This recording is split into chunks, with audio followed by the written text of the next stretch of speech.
All right, now we're looking at chapter 1, problem 59, and this is a density problem. And it says that a material will float on the surface of a liquid if the material has a density less than that of the liquid.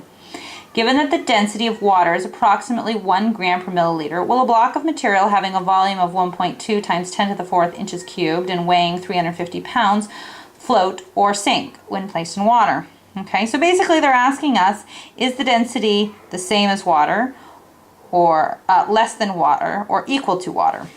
Okay, so in order to do that, first, we can't compare apples and oranges. So since our water is in grams per milliliter, which is the same as a cubic centimeter, then we need to get our mass and volume in grams and cubic centimeters.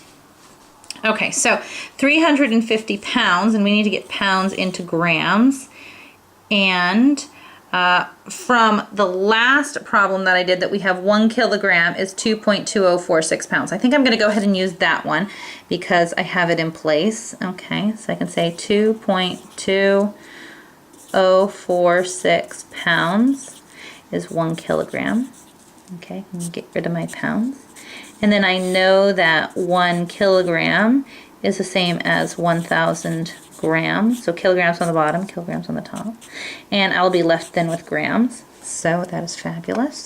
Put my calculator over, and I have 350 divided by 2.2046 times 1,000. Okay.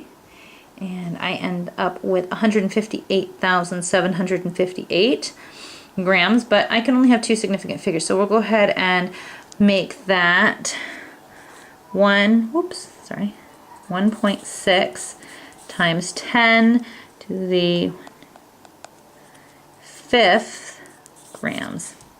Okay, so there's our mass.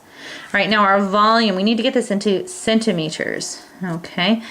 And remember how in the last problem I did, if you saw it, number 41, I showed you how to work with volume by putting this cube in. Okay, so I'll put the inches down here, and that makes the inches cubed.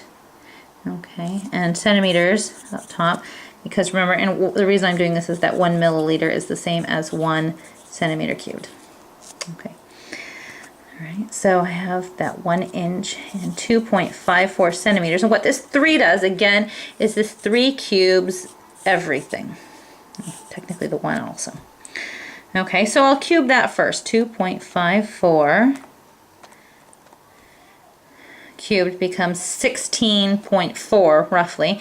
And then I multiply that by 1.2 to the 4th power. And I get this big old number. Comes, if I'm rounding that to 2 significant figures, it becomes 2.0 times 10 to the 1, 2, 3, 4, 5. Okay, 2.0 times 10 to the 5th centimeter cubed. Okay, so I find out that what I have here, now I look for my density is mass over volume. Okay. And I have 1.6 times 10 to the 5th over 2.0 times 10 to the 5th. Okay. So since these are the same, we can sort of ignore them in a way, and this becomes 0.8 grams per centimeter cubed. Okay. Now, since that 0.8 grams is less than the density of our water of 1 gram, it will float.